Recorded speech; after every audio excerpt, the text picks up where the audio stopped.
The papyrus, put it on my table every month. I don't wanna be sad. Don't even try to hide it. No, I don't wanna lose it. And you see how it is, it's so inviting.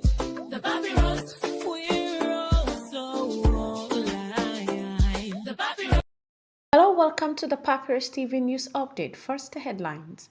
Unique Secondary School Markurdi hosts social media debate challenge. Nasarawa governor launches 2 billion luxury estate to boost state asset. Northern leaders discuss formation of new mega party for 2027 elections. Federal government to increase electricity tariff aims for cost-efficient power sector.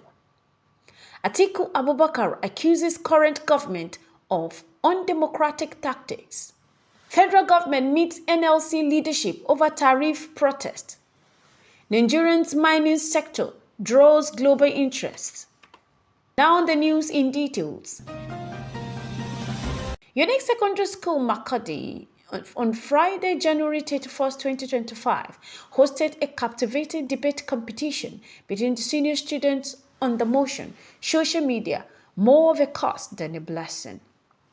The proposing team from SS3, represented by Adole J. Uhia, Ava Emmanuel Guevesi, and Kwabo Winifred Wando T, argued in favor of the motion, while the opposing side from SS2, led by Te Emanuela Guevesi, alongside Kuranen Joko David and Ekiwe Emmanuel Ochi, countered the proposition. After a fierce and engaging session, the SS3 team emerged victorious. However, Te Emanuela Nguevesi from SS2 was adjoined the best speaker for her exceptional presentation. Debaters were rewarded with prizes for their participation and performance. Engineer Felix Atume, chairman of Unique Secondary School, sponsored the award, while Honorable Solomon Teve Yope, special advisor to the Benue State Governor on Media, Publicity and Strategic Communication, made a generous cash donation to support the competition. The event attracted key figures, including Engineer Felix Atume, FNSE, FAENG, MNI, chairman of Unique Secondary School, Honorable Solomon Teve Yope, special advisor to Benue State Governor on Media and Publicity, Asen Sambe, PTA chairman, Mrs. Juliana Atume, proprietress, Mr. Otega Samuel, principal. The debate underscores the school's commitment to promoting intellectual development and critical thinking among students. Moving on from Unique Secondary School Markurdi, Nasarawa State Governor Abdullahi Sule has reaffirmed his administration's commitment to leaving behind valuable assets that will generate long-term revenue for the state. During a groundbreaking ceremony in Abuja, he launched the construction of a 2 billion naira luxurious estate on the site of the abandoned Deputy Governor's Lodge. The development, awarded to private developer Optiville Realty, forms part of a public-private partnership (PPP) initiative aimed at enhancing the state financial standing. Governor Sule emphasized the importance of owning tangible assets. Rather than selling the land, the governor explained that the estate development will ensure Nasarawa State retain ownership while benefiting from investment. The estate, which will consist of 13 terrace blocks, is being developed with an 800 million equity contribution from Nasarawa State, covering the land's value. The remaining 1.2 billion for construction will be funded by Optiville Realty. Additionally, the project is expected to create economic opportunities, particularly for youth in Doma local government area, where the developer is based. Governor Sule also noted that the property was at risk of being lost due to unpaid tenement rates and missing documents, but assured that all necessary approvals and ownership documents have now been secured.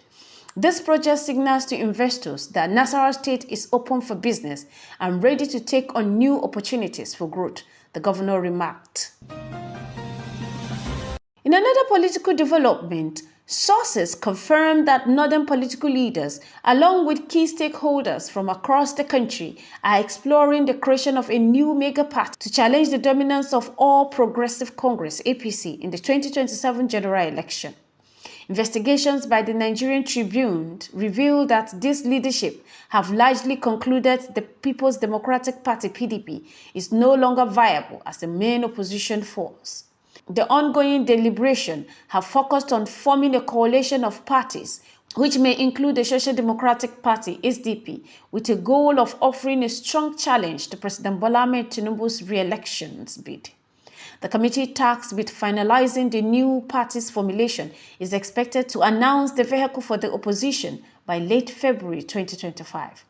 Sources indicate that several high-profile political figures are under consideration to lead the new coalition, including former Vice President Atiku Abubakar, Labour Party's Peter Obi, and former Governor Malam El-Rufai of Kaduna State, Rotimi Amechi of Rivers State, as well as Senator Aminu Waziri Tambuwa. Some sources even suggest that former President Goodluck Jonathan could be a potential candidate. While Atiku is seen as a leading figure, proponents of the coalition believe that it cannot succeed without the involvement of Peter Obi.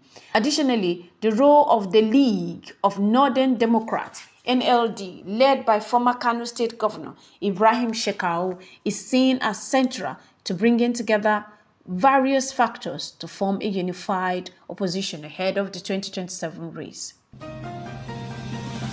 Also, the federal government has revealed plans to raise electricity tariff in the coming months as part of its efforts to create a more sustainable and investment-friendly power sector. This announcement is made by Olu Vehenje, the special advisor to President Bola Ahmed Tinubu on energy during the African Head of State Energy Summit in Dar es Salaam, Tanzania. Vehenje emphasized the need for a balanced tariff adjustment that will allow for cost-reflective pricing while protecting vulnerable consumers through targeted subsidies. She also highlighted Nigerian power sector's need for substantial investment, pointing out that though the country has 14 gigawatts of installed power, only a fraction is available for distribution.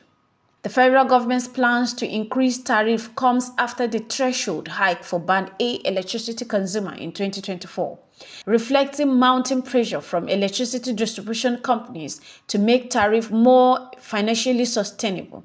This move aligns with the broader effort by President Tinubu's administration to attract private investors, improve state finances, and remove fuel subsidy. Despite this development, Nigeria still faces significant challenges in achieving widespread electricity access, with approximately 62% of population currently connected to the grid, which remained erratic.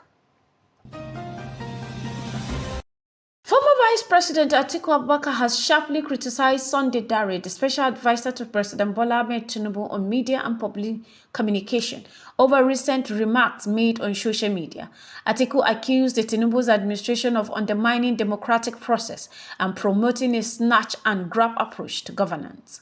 Dare has dismissed a recent gathering of opposition figures and members of the ruling All Progressive Congress (APC) as a politically motivated move. He has also suggested that Tinubu was unfazed by opposition's action, framing the 2027 elections as a comeback to be fought.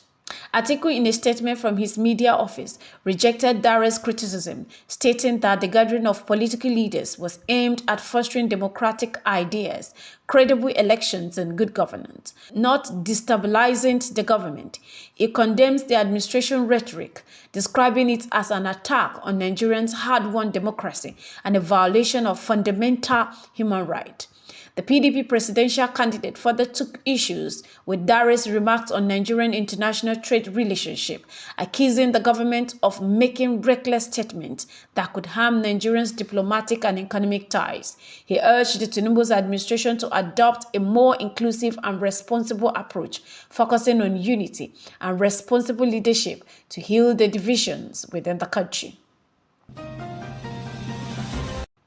In a bid to prevent the planned nationwide protest on February 4th against the 50% telecom tariff hike, the federal government has summoned the leadership of the Nigerian Labour Congress (NLC) and its civil society allies for urgent talk today.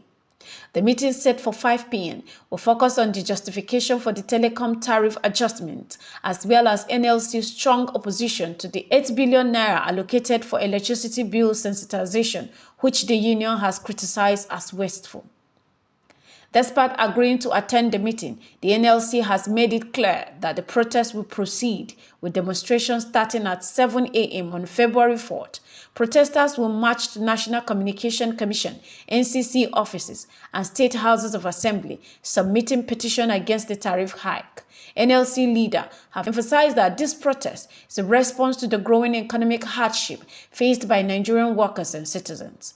They remain firm in their opposition to the tariff increase, stating that their fight is for the greater good of the nation's population. Finally, the Minister of Solid Minerals, Dele Aleke, has expressed the federal government's commitment to enhancing the mining sector through collaboration with state government. During a visit to Nasarawa State, Aleke highlighted the significant stride made in the last 17 months to reform the sector, which have led to increased global interest in Nigerians' mining resources, including lithium, cobalt, and titanium. Governor Abdullahi Sule praised the effort in revitalizing the sector, noting that Nigeria now is now positioned as an attractive investment destination. However, both officials acknowledged that security challenges persist in mining operations. Discussions during the meeting underscores the importance of involving local communities in mining activities, with Bola Tinubu administrations pushing for a more inclusive approach. The minister emphasized that the local companies and communities would be able to apply for licenses and form partnership with global mining firms, ensuring mutual growth and avoiding the past mistakes made in the oil and gas sector. This has been the Papyrus TV Africa. The Papyrus.